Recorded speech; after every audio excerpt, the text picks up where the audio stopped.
Welcome to the deep dive. We're diving into generative AI today, and you've given us a really fascinating mix of sources to work with. Academic papers, book excerpts, even some philosophical discussions. So whether you're prepping for a meeting or just catching up or wildly curious like me, we're going to cut through the noise and find the good stuff. No information overload here. And to help us with all this is an expert in generative AI who can explain not just what the tech does, but why it actually matters. So to start us off, what exactly is generative AI? I mean, the term is everywhere, but what's the core concept?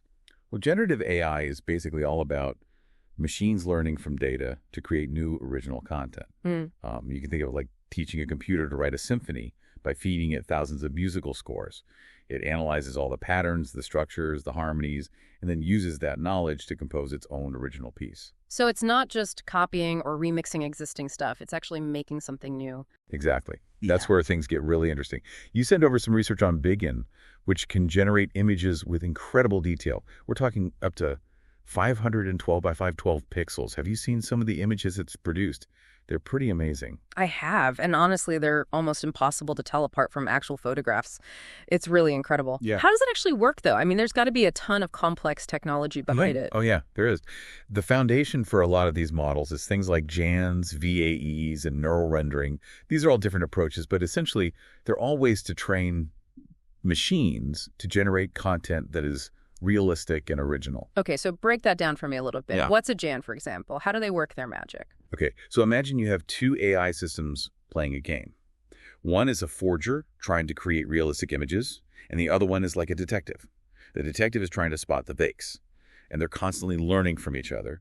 The forger gets better at making realistic images, and the detective gets better at spotting the fakes. And that back and forth, that's the basic idea behind a GAN or a generative adversarial network. So they're basically pushing each other to get better. Yeah, exactly. Yeah. And it's this constant competition that leads to these really, really sophisticated generative models. Okay, I can see that.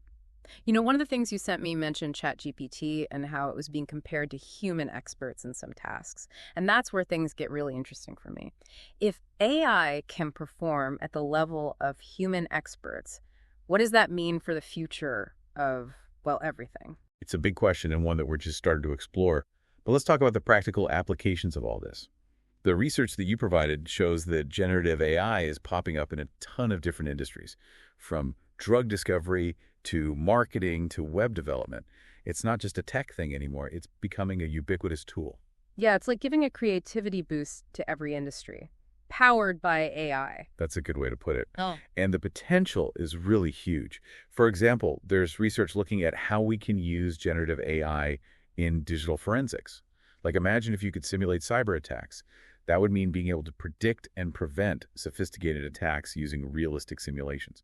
That's incredibly powerful. That reminds me of another really cool example you sent, the one about using generative AI in a fire safety research. So instead of doing dangerous real-world experiments, they're using AI to make these huge data sets of flame images, and then they use that to train models that can predict and prevent fires more effectively. It's a great example of how this tech can have a real positive impact in the world. It really is. And on a totally different note, there's that book you sent that argued for restructuring marketing teams. To fully leverage AI, they're talking about using AI for things like generating content, analyzing customer data, even personalizing marketing strategies in ways that we've never seen before. That makes me wonder, where do you think generative AI will have the biggest impact in the near future? With all of these potential applications, it's hard to choose just one. It really is hard to pick just one because the applications are so diverse. But one that really stands out to me is using generative AI to create synthetic data. And this could completely revolutionize fields like healthcare finance and research. All those areas where getting access to large real-world data sets is either really limited or raises privacy concerns. You mentioned synthetic data earlier. Can you explain that a bit more? What is it exactly, and why is it such a game changer? Okay, so think of it like creating a digital twin of a data set. It mimics the properties of real data, but without containing any sensitive personal information. It's like having a sandbox where researchers and developers can play around and experiment without putting anyone's privacy at risk. So you get to have your cake and eat it too. You get the benefits of real-world data, but without the risks. Exactly. And it goes beyond just privacy.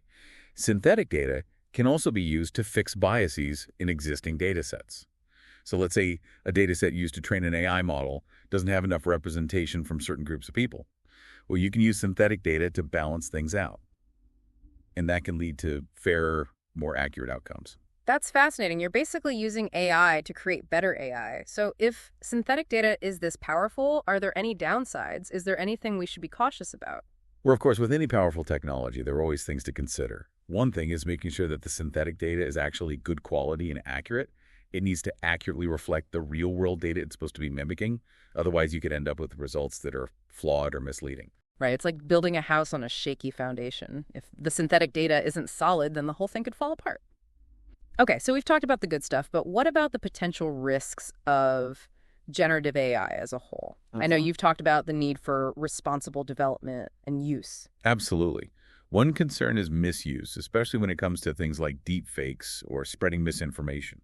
We've already seen AI being used to create fake videos and audio recordings that look and sound incredibly real, and that can have serious consequences for individuals and for society as a whole. It's like we're entering this world where seeing is no longer believing. How do we even begin to deal with that? How do we tell what's real and what's fake? It's definitely a challenge, and it needs a multi-pronged approach. We have to develop ways to detect deepfakes and misinformation, and we also have to educate people on how to think critically about the content they're consuming. So we need new media literacy skills for the AI age. But beyond the whole misinformation thing, there's also the concern about jobs being replaced by AI. Lots of people are worried that AI will automate their jobs and they'll end up unemployed. Yeah, it's a valid concern and one we need to address head on. I mean, it's true that some jobs will become automated, but history has shown us that with every technological advancement, we also get new opportunities. The key is to adapt and evolve our skills so we stay ahead of the curve. So it's not about being afraid of the robots, but about learning how to work with them. Exactly. We need to invest in education and training programs that help people develop the skills they need to thrive in a world where AI is playing a bigger and bigger role. And that includes not just technical skills, but things like critical thinking, problem solving, and creativity. Those are the human skills that will be in high demand as AI starts taking over more routine tasks. It's a good reminder that we have the power to shape the future of work. But one of the things that I find really fascinating about generative AI is how it's pushing the boundaries of human creativity. We've always thought of creativity as this special human thing, but now we have machines that can compose music, write poetry, even paint. Yeah, it's definitely challenging our assumptions about what it means to be creative. One of the sources you sent described a study where a painting generated by AI won an art competition. I remember reading about that. It was a pretty big deal in the art world. It was. And it brings up all sorts of questions about the nature of art authorship and what it means to be an artist in a world where AI can create things that are basically indistinguishable from human creations. It's like AI is holding up a mirror to our own creativity and asking us what makes us unique. Exactly. And those are the kinds of questions we need to be asking ourselves as we navigate this new landscape. You've definitely given us a lot to think about.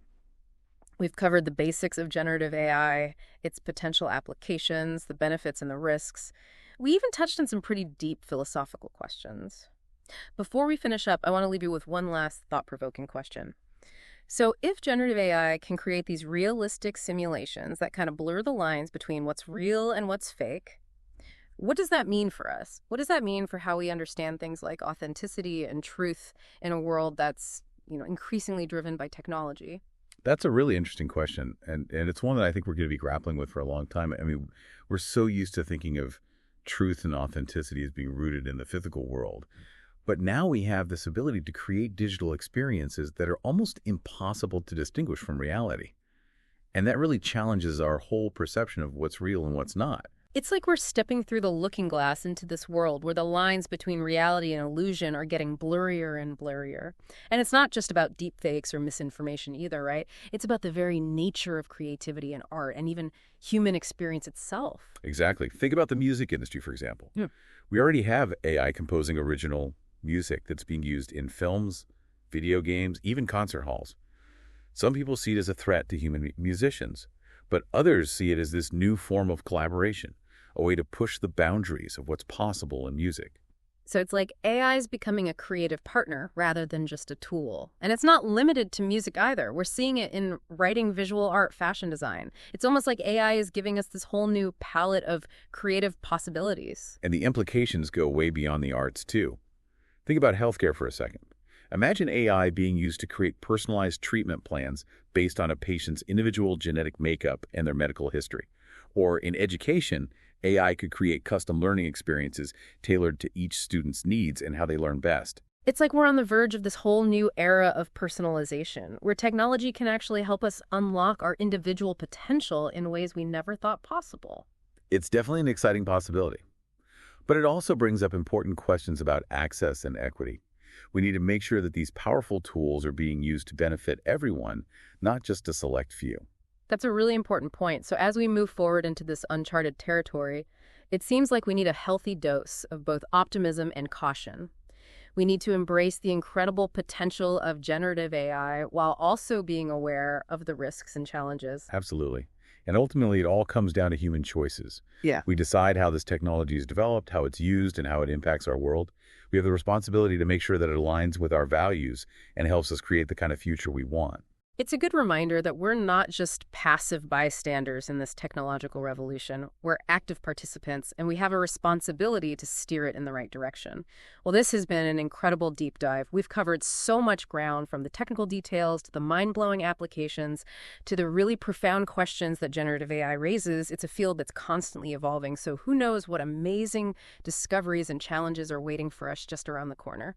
Thanks for joining us on this journey, and we'll see you next time for another deep dive into the world of ideas and innovation. If generative AI can create these super realistic simulations that blur the lines between what's real and what's fake, what does that mean for our understanding of authenticity and truth, in a world that's so heavily influenced by technology? That's a great question, and one I think will be with us for quite a while. I mean, we're accustomed to thinking of truth and authenticity as rooted in the physical world, right? Yeah. But now we can create these digital experiences that are virtually impossible to distinguish from reality. It challenges our whole perception of what's real and what's not. It's almost like we're stepping through the looking glass into this world where reality and illusion are becoming increasingly blurred. And it's not just about deepfakes or misinformation, it's about the very essence of creativity, art, even human experience. Absolutely. Think about the music industry for a second. Right. We've got AI composing original scores that are being used in films, video games, you name it. Some people say it's a threat to human musicians, but others see it as this new avenue for collaboration, pushing the boundaries of what's possible. It's like AI is becoming a creative partner instead of just a tool. And it's not just music either, right? We're seeing it in writing, visual art, fashion design. It's like AI is expanding the possibilities of human creativity. Yeah, giving us these new tools and ways to express ourselves. Exactly. And the impact goes way beyond the arts, too. Imagine AI in healthcare creating personalized treatment plans based on a patient's unique genetic makeup and medical history. Or in education, where AI could tailor learning experiences to each student's needs and learning style. Wow, so we're talking about a whole new era of personalization, where technology can actually help us reach our full potential in ways we never thought possible. It's an exciting thought, for sure. But we also have to think about things like access and equity. We need to make sure that these powerful AI tools are used to benefit everyone, not just a privileged few. That's a really important point. So as we enter this uncharted territory, it seems like we need a good balance of optimism and caution. We should be excited about the possibilities of generative AI while also being aware of the potential risks. I completely agree. It comes down to human choices. Yeah. We decide how this technology is developed and used and how it shapes our world. It's a good reminder that we have the power to steer this in the right direction. Well, this has been a fascinating deep dive. We've covered so much about generative AI, from the technical aspects to its amazing potential applications and even the really profound philosophical questions it raises. It's a field that's constantly changing, so who knows what incredible discoveries and challenges lie ahead. Thanks for joining us on this exploration, and we look forward to seeing you next time for another deep dive into the world of new ideas and cutting-edge innovation.